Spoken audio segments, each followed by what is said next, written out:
Folks, have you ever been starting a new ministry or outreach or program in general, and you really don't know where to start? There might be a lack of clarity. It could be like just a nebulous of different ideas, and you don't know where to head with things. Well, in this episode, we're going to discuss an original framework that's from our book called the Five W's. So think of it like structured brainstorming that you can do as you're starting something, but also later on to get new ideas for that same outreach. So it's going to take you from confusion to clarity. So Dan, let's put it up on the screen for those watching the video. And if the just listening, don't worry, we'll walk you through it as well. But think of your hand, okay? And we're going to start with the index finger, and we'll explain that later. But number one is who. All right, go through who are you trying to reach, and never forget that. That's why it's number one. It's the most, well, we're going to say it's the second most important thing, but who. First, you got to know who you're trying to serve. Then your middle finger is what. What is going to reach them? If you know them, then you're going to know what's going to get their attention. Then third finger in your pinky is where can you reach them? All right, you should know their schedules and what's convenient for them and when. Okay, but then the last finger we're using is the thumb for why, and that's because the why gives us our grip, right? We can never forget our why in ministry. A lot of times in ministry, we just get going and we just keep doing stuff, right? The same stuff year after year. And we got to remind ourselves why we're doing this. That always gives us the sense of urgency and helps us stay on track. So those are the five W's. So Dan, where have you in your experience seen ministries get stuck early on? And how do you think this framework helps address that issue? Yeah. So in each of these areas, I've seen people get stuck, and I think they just present common problem spots, kind of sticking points, because it's very easy to allow our focus to drift and kind of our target to get too broad. So right away with who, knowing the target audience. If we're not clear about the people we are trying to reach, then we will reach that target audience unsuccessfully, and we'll reach all sorts of other people. And it's not a problem. We're not saying like discriminate that we shouldn't try to reach all people, but different types of ministries reach different people. So children aren't married. And so a marriage ministry needs to understand that it's targeting married people, or a ministry to help young couples who are dating discern marriage and then prepare for marriage so that they have a great marriage. We need to think, kind of put ourselves in their shoes and think, what would interest them? Because if that's who I really want to connect with, how can I connect with them and how can I get them in there? So I would say that's one easy barrier or tripwire. It's just not focusing in on who. Yeah, and I think what can happen is we have conversations planning ministry that sound really well intentioned, because like, oh, we could do this and that. Oh, and that would reach those families and blah, blah, blah. But it's like, wait, guys, what is this specific group charged to do? Because if you start thinking about reaching that group over there and the college kids over there and the young adults over here, but really your ministry is something completely different, that's how you get, mission creep or just mission spread. You're all over the place and you can't stay focused. I think it happens a lot, not just in ministry, but in companies that try to do too much and organizations that go far beyond their vision and mission. So I think it's really important that even as you're brainstorming at the beginning, you got to be careful that you got to do it in a structured way, or else you can get way off the deep end and end up creating something that you had no intention of doing or were called to in the first place. Right. And it's funny. I think each one of these, of the five W's, is an opportunity for mission creep if we're not careful. I'm thinking I was recently running ads for a retreat, a conference that we were running, and I had to choose an audience for those ads. And at first I made it way too broad, and I didn't connect with the audience real well because I was trying to connect with everyone. And so my ad was, it either was missing people or it was so vanilla that it just didn't interest anyone. And so I had to go in and refine that audience so that the ad, in terms of the language and the picture and the art and the layout, was attractive to the right age group. And then I chose that age group correctly. And then I had great success. We actually sold out the in-person seating for this event. And I credit that targeted ad on social media, where I recognized who we needed to get in touch with and then put the ad right in front of their face. No, you bring up a great point, Dan, that you can have a breakdown at any one of these things. Okay, so I'm a golfer. I love to golf. I don't get to do as much as I would like, but I love to golf. And I will tell you that if you're holding the club with a grip and you have one finger's not on completely, you're not going to have a good swing, right? I mean, if two fingers aren't holding it the way it should, then forget it. So same with having a grip on your ministry through the 5 Ws. You have to have all fingers doing the right thing, because if you get who, what, and where correct, but then you have the wrong time that doesn't fit their schedules, forget about it.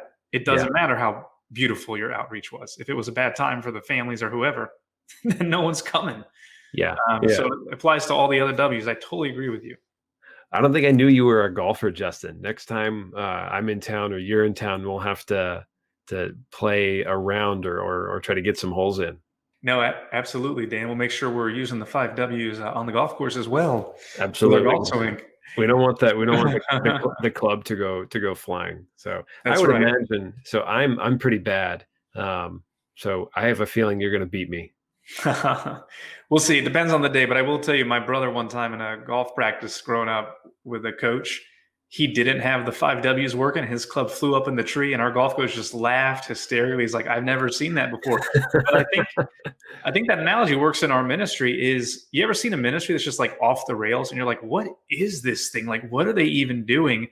They probably couldn't do the 5 Ws, or if you got their leadership team in a room, they'd all have different answers to each of the questions. Yeah, right. This is about unison and unity in a leadership team as well. So why don't we jump into them? And we'll start with number one, your index finger, because we're number one. You do that with that. So we're number one. Okay, who? Who is number one? Who are you trying to reach? So in our book, I think in a chapter, we do a great job of explaining this. You had some funny stories you threw in about a men's ministry. And they think, okay, we're trying to reach men. Wait, what men? Where do they live? What are they like? What are their hobbies? What are their income levels? You have to know your who really, really well. That's why it's number one. You have to start there and understand exactly who you're going after. Because if you try to go after everybody, you end up getting nobody. So, Dan, what are some ways to make sure you get the most important thing correct? Who? So one of the best ways is to get to know the audience or get to know the who. So you can do that by surveys. You can get to know that by meeting with them, by collecting information. This can be informal polls on social media. This could be just some kind of like quick fill out this card on your way out from mass.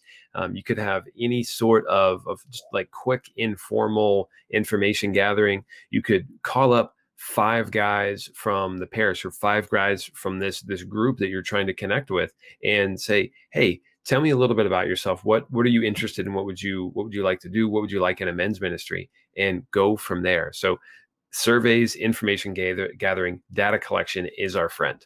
Yeah, and I think someone who's done this very well recently is Bishop Toops in the Diocese of Beaumont, who came from Florida, both of our homeland.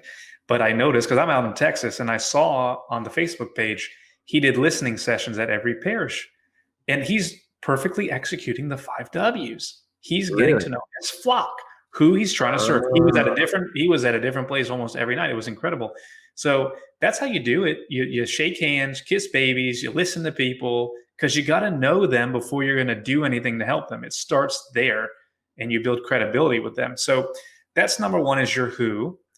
Lots of ways to do it. There's no excuse to just sit in a meeting and just try to, think your best. You should be able to bring some data or anecdotal information about your target group. So then the next finger, the middle finger, is what. And what we mean by what is going to reach them. What's going to get their attention? Like you said, that ad, Dan, right? It needed to get their attention and be something that's going to meet them where they're at to bring them closer to Christ. So meet them where they're at, bring them where they need to be. So when have you seen this go well, Dan, in your experience? And when have you seen it maybe go not so well? So I have a great story and a not so great story. So which one should I start with? Let's start with the not so great. Those are usually more fun. Okay, sounds good. And then I'll share one. So one year when I was doing campus ministry, I had this idea during Lent. Actually, it came from a really great Catholic organization where they said, here's something you could do during Lent, you can offer meatless meals on Friday, and we'll provide you with the recipes and a video about a part of the world where they eat this food. And so they were actually really, really neat recipes from all around the country where people from typically lower income developing nations would eat this meal on a regular basis. So this wasn't their Friday meal, this was their regular meal. And it was an opportunity to help connect this concept of fasting and giving things up on a Friday during Lent with our brothers and sisters around the world who regularly go without, so we can build this sense of solidarity. So I coordinated with the cafeteria to create these meals and to deliver them to the campus ministry room. And I thought, oh, this is going to be great. Like, people are going to love this. They're going to come, and they're just going to like donate money to eat this food. So I advertised it actually as free food, so people could come and just eat this food. And I thought we were going to get a bunch of donations, because I just said, okay, give what you have. People gave like $3 the first time. Like, that was all we made. And it went down from there. Like, it was, so that Lent is 7 weeks long. So this was not a successful, venture. And we typically ended up having so much food left over that just wasn't it ended up being, unfortunately, like, I would say probably a waste of food, because we had so much left over at the end. It went against what it was trying to do. Yeah. So the students who came, they appreciated it and they got something out of it.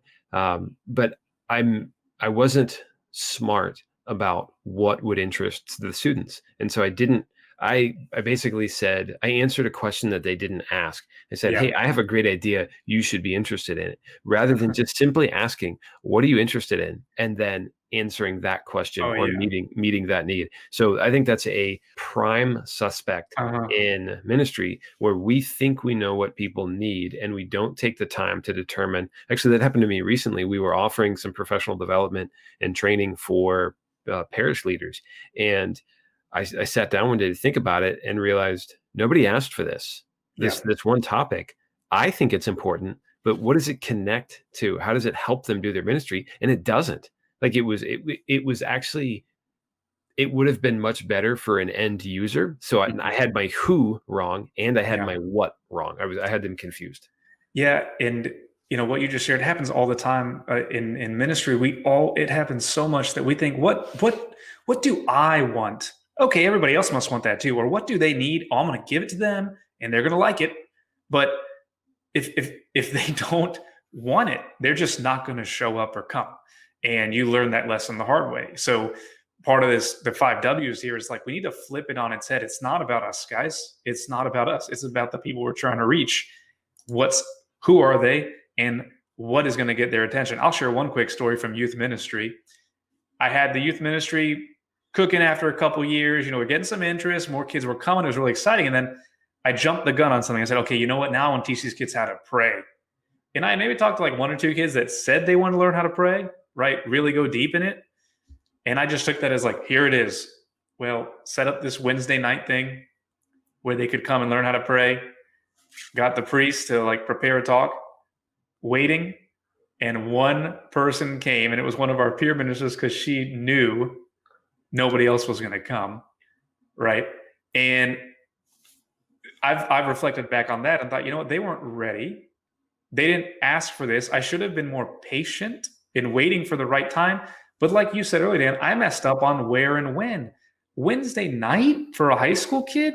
Terrible idea to make them come somewhere, right? And also, in understanding the who, that peer minister knew things I didn't know that I wish I had asked for a more open feedback loop to say, hey guys, if you hear your friends don't think something we're doing is good, just tell us so we don't waste our time, and that phrase, work smarter, not harder. I think a lot of times in ministry, we want to feel good about ourselves because we're busy. Guys, if you're busy and people aren't showing up, just stop and just think, okay, how can I work smarter and not harder? You shouldn't be running yourself ragged, if you're not getting the results that warrant that input. Does that make sense? Yeah, there's a lot of Martha stuff going on in ministry, and we need a little bit more Mary, sitting at the feet of Jesus and listening, whether we're listening to Jesus or listening to the people we're serving. Amen. So, but Dan, let's tell a happy story now. So when's the one time you saw this work well, where you got the who and the what correct? So I owe this success to my good friend Amanda, who came up with this outstanding idea for team retreats.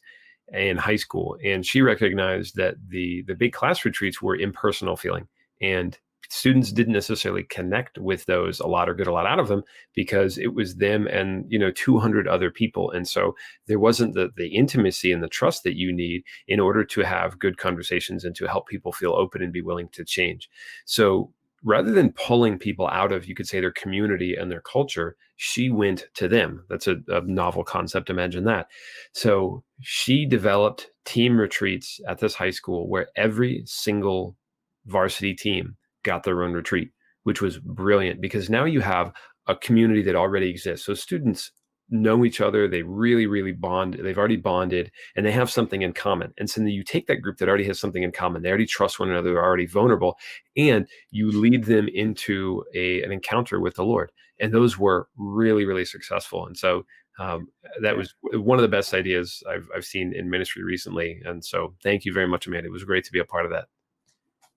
No, I remember seeing that on social media and I was like, that is so smart. And it was great because you know what, too? You're evangelizing through something they care about. All right. If they're on the tennis team or whatever, they love that sisterhood or brotherhood. They love what they're doing, and showing them how Christ is in the middle of that.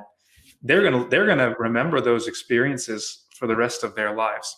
So yeah, that's a great example. So see, folks, you can get them right. We're gonna get to the next day. Before we do, we want to just make a little plug again. If you like what you're hearing, saying this is helpful, not only share this podcast with your friends, but please check out our book on Amazon.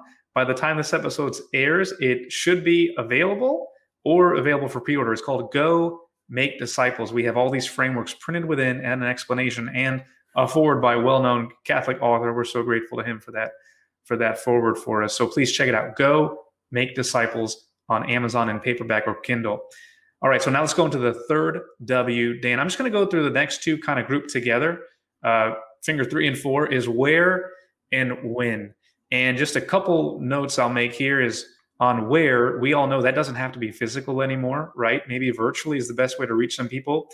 And when, guys, do stuff that's convenient. And I'm going to share a little story from mine. Then, Dan, I invite you to share a little story as well. Is one time I was leading this family ministry with my wife.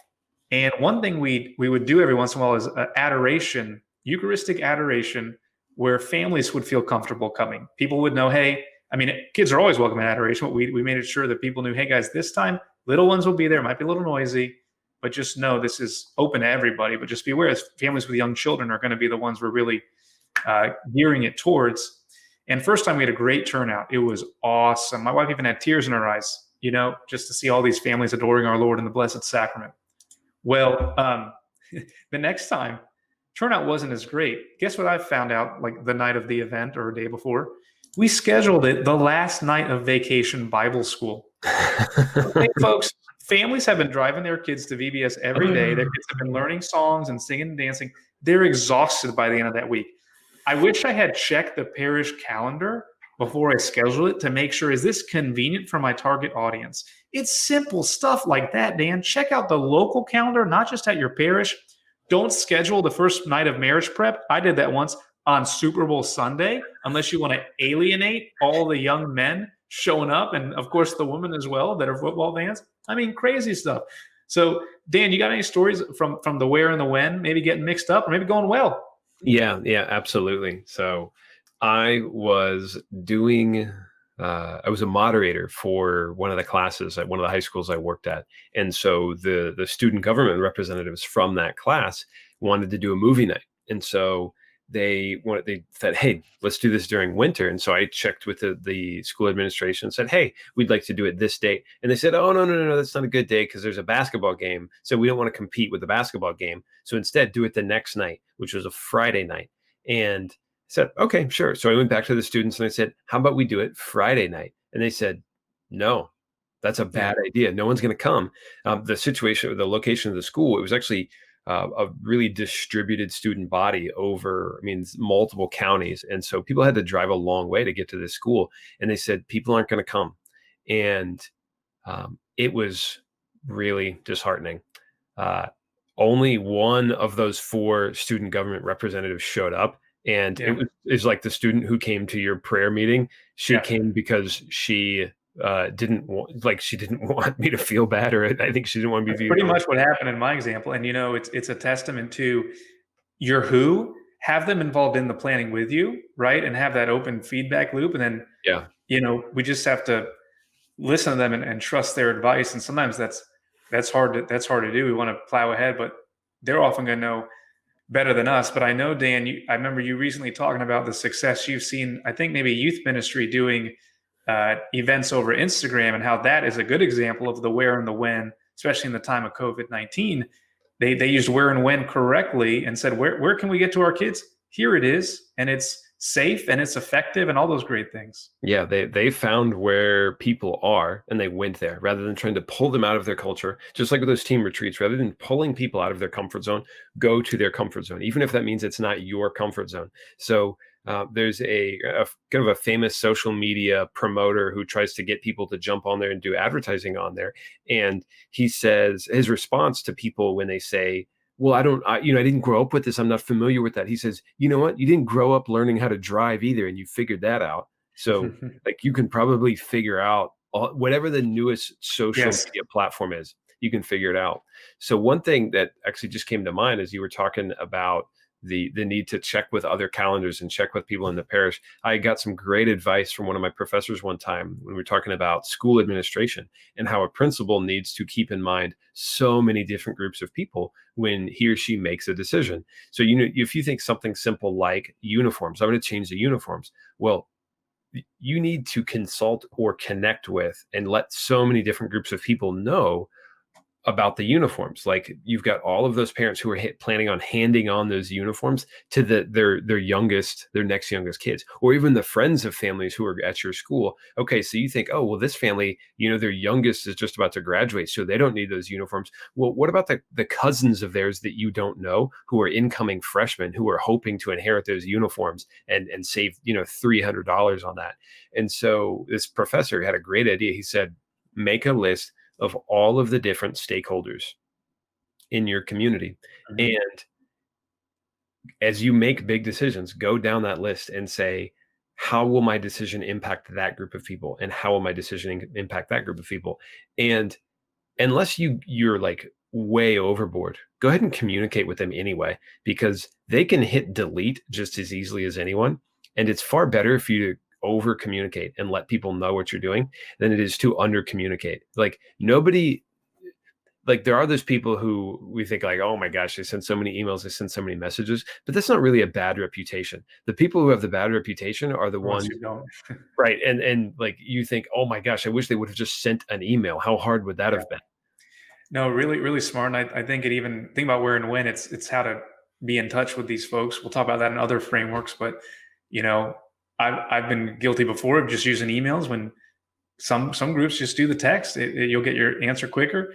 Um, so but guys, it doesn't have to be too hard. You ask the target audience. You can do a quick survey, and the same family ministry. Another time we were launching it, and we asked, hey, when's the best night? Seemed like Friday nights were from the survey. We did it Friday nights, and it worked great. So it doesn't have to be a complicated thing. Ask, listen, and then just do it. And that tends to work out well. But the key thing is asking the right people and actually listening to what they have to say, and maybe being a little flexible on your end. You say, well, that's not the best time for me. It ain't about you. That's the whole point of this framework. It's not about you. Okay. So to wrap up the framework, Dan, we're going to get to the most important finger. The most important finger on the human hand, isn't it? This is what separates us from all the other animals, right, Dan? This is why we can play golf and hold a pencil and play video games or whatever else we do. But the thumb, Dan, the most powerful finger. Mine's actually double jointed. People think that's kind of weird. Maybe some of our listeners, if you're watching the video, you can see that. This gives you the grip. And man, without it, you're just like, your ministry loses its juice. It loses its sense of purpose. Any organization would say the same thing. Your why. And the reason it's the thumb is because it makes the grip happen. You never forget your why, folks. Ways to remember why you're doing this is have a clear, crisp vision statement or mission statement. We'll talk about that in the next episode, and post it somewhere where you're going to be reminded of it. Have rituals where you can say it over and over again. Never forget your why. So, Dan, what would you add on about why it's so important to keep the first thing first, your why? One, because we're so tempted to the easy, quick tasks or the things that will look good to others or look good on paper. And Right. those are not always, and they're not necessarily connected with our why. So a routine question that we should ask ourselves is, why are we doing this? And what's the payoff? So when I was a teacher, anytime I was teaching something, I always asked myself or try to ask myself, so what? Why is a high school student going to care about this? And I think we ask ourselves that same question in ministry. Why am I doing this? So what? What's the payoff? What can I take to the bank here in terms of what actually adds value to people's life? And if we are unclear on that, we are much less likely to deliver something, to deliver an experience, to help people have an encounter that is meaningful and valuable in their life. So why is what keeps us connected to what people want and what people need, Mhm. especially in a relationship with the Lord. Now, I'm glad for what you brought up then, because why doesn't just give you motivation, but it also gives you clarity as a leader. And that why can help you decide what to do or not to do. We're talking about work smarter, not harder. There's always a reason to do more. You can fabricate a reason, say, oh, yeah, we should do that. We should do that. But you need to come back to your why and say, does this help accomplish our mission? And that's why we're doing this whole podcast, Dan, is, we feel that some things in the church, maybe we've gotten a little off track. Why are we doing these things? It's to go make disciples. Everything should come back to discipleship. It should be the gateway to defining what we do or don't do, what we use our time for. Because that's all our Lord asked us to do, right? He said, go make disciples. He left it at that. So that's our mission. So to kind of wrap up the episode, today we introduced the 5 W's. Dan, if you don't mind putting it back on the screen. The 5 W's, think about them like your hands spread out. Okay, so your index finger, 1, who are you trying to serve?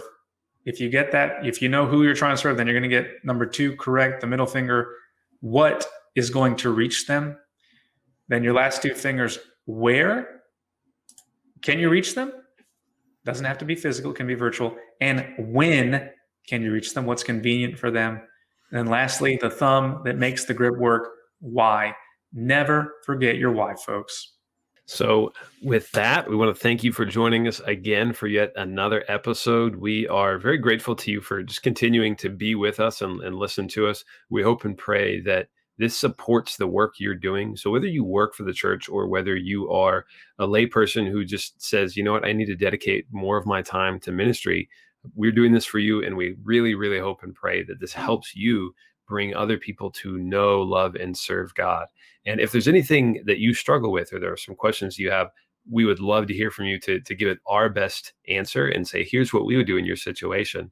So you can reach us at beingandmakingdisciples@gmail.com.